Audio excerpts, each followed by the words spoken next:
అన్నమయ్య జిల్లా రాజంపేటలోని జెండా మాను వీధిలో హైదర్ ఖాదర్ వలి ఉరుసు మహోత్సవం అంగరంగ వైభవంగా నిర్వహించారు. ఈ ఉరుసు మహోత్సవానికి ముఖ్య అతిథిగా రాజంపేట టీడీపీ యువ నాయకుడు మేడా విజయశేఖర్ రెడ్డి పాల్గొని ప్రత్యేక ప్రార్థనలు నిర్వహించారు. ఉరుసు మహోత్సవానికి విచేసిన మేడా విజయశేఖర్ రెడ్డికి దర్గా నిర్వాహకులు దర్గా సాంప్రదాయం ప్రకారం ఘనంగా స్వాగతం పలికారు.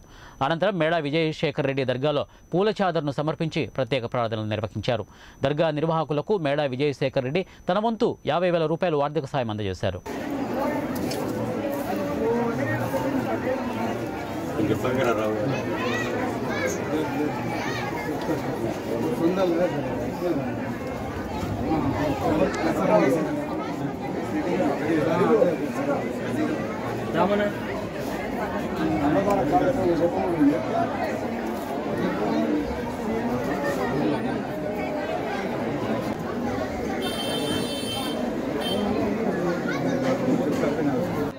ప్రదర్శింపబడుతుంది కావున చేసి ఆనందించి ఈ కార్యక్రమాన్ని రాబోయే